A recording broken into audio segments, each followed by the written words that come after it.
प्रभु यीशु ख्रीस्त में मेरे प्यारे भाइयों और बहनों, हर दिन हमें कृतज्ञ दिल लिए हुए पिता परमेश्वर के वचनों का अध्ययन करते हैं।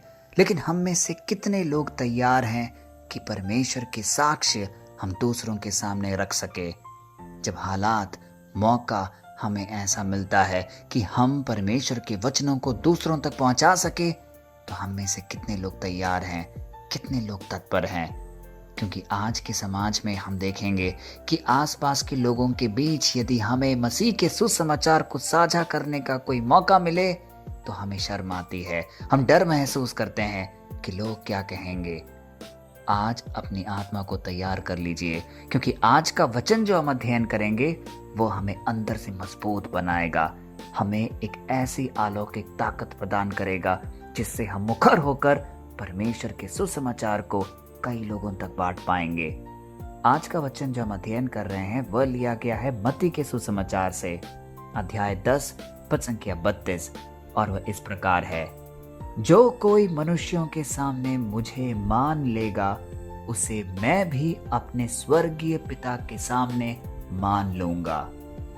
प्यारे भाई और बहनों, ध्यान दीजिए, शब्द इस्तेमाल किया गया है मान लेना। मान लेने का मूल अर्थ क्या है? इसका अर्थ केवल मुंह से हाँ कह देना नहीं है, सामने वाले के दावों पे पूरी तरह सहमत होना, एक तरीके से सार्वजनिक रूप से एक ही भाषा बोलना और उसके साथ अपनी वफादारी को बांध लेना। जब जब आप मनुष्यों के सामने यीशु मसीह को मानते हैं तो आप दुनिया के सामने ये घोषणा करते हैं कि मेरी पहचान संसार से बिल्कुल नहीं है बल्कि मसीह में है। प्यारे भाई और बहनों, आज का वचन हमें सुंदर रूप से बताता है कि स्वर्ग की अदालत में मसीह हमारा वकील है, क्राइस्ट एज आवर एडवोकेट। इस आयत का सबसे गहरा धर्मशास्त्री रहस्य यह है कि वह स्वर्ग की एक कहानी हमारे सामने रख रहा है, एक कानूनी कार्रवाई को दर्शा रहा है। जब आप इस पृथ्वी पर विरोधों और सतावटों के बीच में भी मुंह खोलकर गर्व से कहते हैं कि यीशु मसीह ही मेरा प्रभु है, तो स्वर्ग में एक हलचल होती है। प्रभु यीशु मसीह स्वयं पिता परमेश्वर और पवित्र दूतों के सामने खड़े होकर आपके नाम की वकालत करते हैं। सोचिए वह दृश्य कितना अद्भुत होता होगा, क्योंकि उन सब के सामने प्रभु यीशु कहते हैं, हे पिता, यह मेरा बेटा है, यह मेरी बेटी है, इसने पृथ्वी पर मेरे नाम की गवाही दी है। अब जरा सोचिए, हम में से ऐसा कौन होगा जो इस अद्भुत गवाही का हिस्सा नहीं बनना चाहेगा। इसीलिए मेरे प्यारे भाई और बहनों, कोई भी मौका, किसी भी प्रकार का हमें मौका मिलता है जहां हम प्रभु यीशु की गवाही दूसरों के सामने दे सकते हैं, हमें तनिक भी नहीं हिचकिचाना है। मुखर होकर परमेश्वर के सुसमाचार को अनेकों तक पहुंचाना है। आज के आधुनिक मसीही समाज में लोग सीक्रेट मसीही जीवन जी रहे हैं। वे सोचते हैं कि विश्वास तो दिल में होना चाहिए, बाहर दिखाने की क्या जरूरत है। लोग डरते हैं कि अगर उन्होंने ऑफिस में या दोस्तों के बीच मसीह का नाम लिया तो लोग उनका मजाक उड़ाएंगे, उनका प्रमोशन रुक सकता है, लोग अलग अलग तरीके की बातें करेंगे या उन्हें समाज से अलग कर दिया जाएगा। प्यारे भाई और बहनों, इन सब के विपरीत आज का वचन हमें एक नई आशा प्रदान कर रहा है कि जो प्रभु यीशु मसीह, जिसके सुसमाचार का हम प्रचार करेंगे, लोगों तक उनके वचनों को पहुंचाएंगे, वह हमारे लिए स्वर्ग में हमारी तरफ से वकालत करेगा। अब एक स्थिति की कल्पना कीजिए, एक ऐसी दुल्हन है जो दुनिया की सबसे अमीर और प्रतिष्ठित दूल्हे के साथ शादी करती है।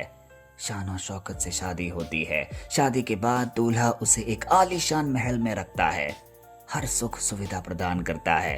लेकिन जब वे दोनों बाहर समाज में जाते हैं तो वह दुल्हन दूसरों से कहती है, मैं इस व्यक्ति को नहीं जानती, यह मेरा कोई नहीं है। सोचिए उस दूल्हे के दिल पर क्या गुजरेगी। क्या वह रिश्ता सच में वफादारी का रिश्ता कहलाएगा? शायद बिल्कुल नहीं। मेरे प्यारे भाई और बहनों, यीशु मसीह हमारा वो स्वर्गीय दुल्हा है जिसने क्रूस पर अपना लहू बहाकर हमें खरीदा है। वह हमें अपने अनुग्रह के महल में रखता है। क्या हम उसके प्रति वफादार हैं? क्या हम बिना शर्माए अनेक लोगों के सामने कह सकते हैं कि प्रभु यीशु मेरा मुक्तिदाता है, मेरा प्राणदायक परमेश्वर है? यदि हाँ, तो हम उसके स्वर्ग के योग्य बनेंगे। वह हमारी वकालत करेगा। अपनी चिंताओं, अपने डर, अपनी लोक लाज को यहोवा पर दे दीजिए। जब आप मसीह के लिए खड़े होने का साहस दिखाते हैं तो शक्ति खुद ब खुद आप पर आने लगेगी। आपकी योजनाओं को सिद्ध करने और आपके कदमों को स्थिर करने की जिम्मेदारी खुद परमेश्वर उठाने लगेंगे। प्यारे भाइयों और बहनों, कितनी खूबसूरती से बाइबल में हम उदाहरण देखते हैं प्रेरित पतरस का इंकार और रूपांतरण। पेंतेकोस्त के दिन से पहले पतरस ने डर के मारे लोगों के सामने 3 बार यीशु का इंकार कर दिया था। मैं उस मनुष्य को नहीं जानता। लेकिन उस रात पतरस फूट फूट कर रोया, क्योंकि उसने मसीह को मनुष्यों के सामने स्वीकार नहीं किया था। लेकिन जब पेंतेकोस्त के दिन पवित्र आत्मा की सामर्थ्य उतरी, तो वही पतरस यरूशलेम की छाती पर खड़ा हुआ और हजारों की भीड़ के सामने गरजते हुए, वही यीशु मसीह जिसने तुम्हें क्रूस पर चढ़ाया, परमेश्वर ने उसे प्रभु और मसीह ठहराया है, यह कहकर चिल्लाने लगा, भविष्यवाणी करने लगा। पतरस ने मनुष्यों के सामने मसीह को मान लिया और आज इतिहास गवाह है कि मसीह ने पतरस को कलीसिया की नींव बना दी। प्यारे भाइयों और बहनों, इसी प्रकार जब हम पहला कदम उठाएंगे, जहां हम अपने प्रभु यीशु मसीह को बाकी लोगों के सामने स्वीकार करेंगे, उसके वचनों को दूसरों तक पहुंचाएंगे, तो वह हमें भी एक नींव बनाएगा जिसके ऊपर हमारी पूरी परिवार, हमारी कलीसिया खड़ी रह सकती है। हमें कुछ ऐसी अलौकिक ताकत मिलेगी जिसे हम सुदृढ़ बन पाएंगे और हर वो काम जो अपने जीवन में करेंगे हमें निश्चय ही सफलता मिलेगी। तो आइए इस आशय को अपने हृदय में रखकर एक शक्तिशाली प्रार्थना हम अपने पिता परमेश्वर को समर्पित करें और बोलें, हे सर्वशक्तिमान, जीवित और पवित्र स्वर्गीय पिता, आज हम तेरे इस सामर्थ्य और आंखें खोल देने वाले वचन के सामने दंडवत समर्पण करते हैं। हे प्रभु, हमें क्षमा कर कि कई बार हमने लोक लाज, समाज के डर और अपने स्वार्थ के कारण मनुष्यों के सामने तेरा नाम लेने में संकोच किया। आज हमारे भीतर से डर की हर वह शक्ति को दूर कर दे। शर्म की हर एक कमजोर आत्मा को यीशु के नाम से उखाड़ फेंक। हमें पवित्र आत्मा की वो आग और साहस दे कि हम जहां भी जाएं, तेरे अद्भुत अनुग्रह के सुसमाचार को जीवित गवाही के रूप में बताएं। आज इस प्रार्थना सभा में हर एक भाई बहन जो उपस्थित है, यदि वह अपने जीवन से हार चुका है, अपने जीवन में डर महसूस करता है, एक प्रकार की हीन भावना, बीमारी को लेकर, चिंताओं को लेकर या किसी भी अन्य समस्याओं को लेकर, तो हम आपसे प्रार्थना करते हैं कि आज उनके हृदयों को छू ले।